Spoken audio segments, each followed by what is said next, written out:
The question is that the motion be agreed to.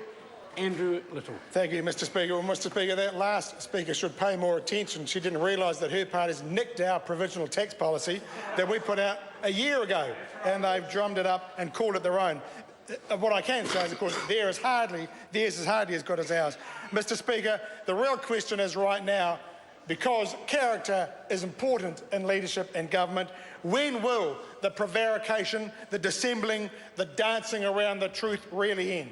For this government and for this Prime Minister, because yet again we've seen exactly where this government's priorities lie, which is they are concerned solely about those at the top.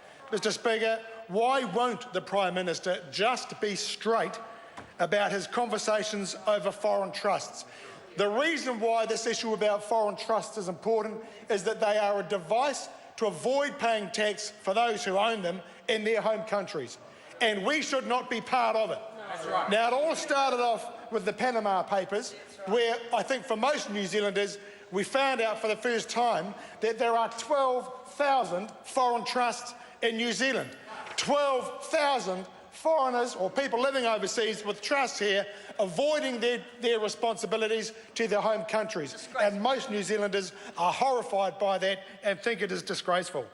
And we also learned that there are 60,000 references to New Zealand in the Panama Papers. We know there's another dump due soon, so we'll see what that means. But when it comes to the close personal advisor to the Prime Minister and his role in the foreign trust industry, then it gets very interesting. You know, in 2014, at the end of 2014, Inland Revenue said they are going to conduct a review of foreign trusts. No doubt because the New Zealand Inland Revenue has a good reputation for having a tax system that is one of integrity. That's why they wanted to review it. They were concerned about it.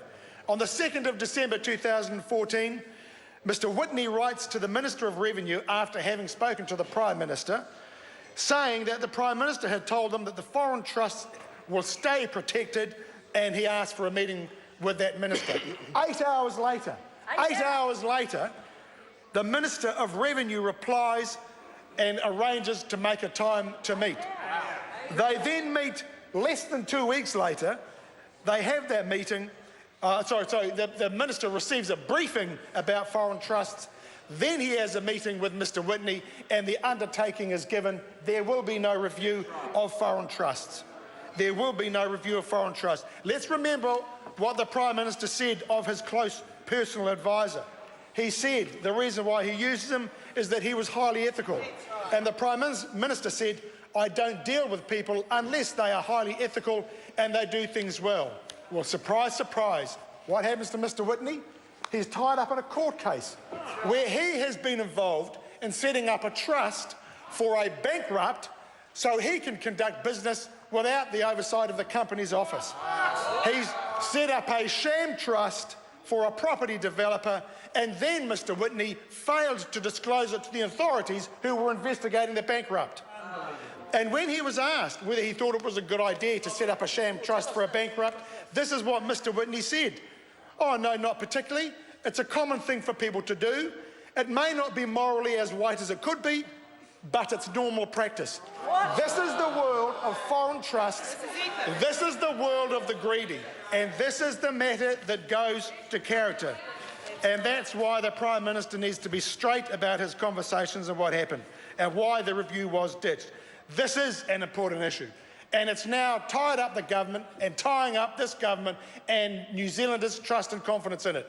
I want to tell you about what Labor is focused on, what our priorities are, Mr Speaker.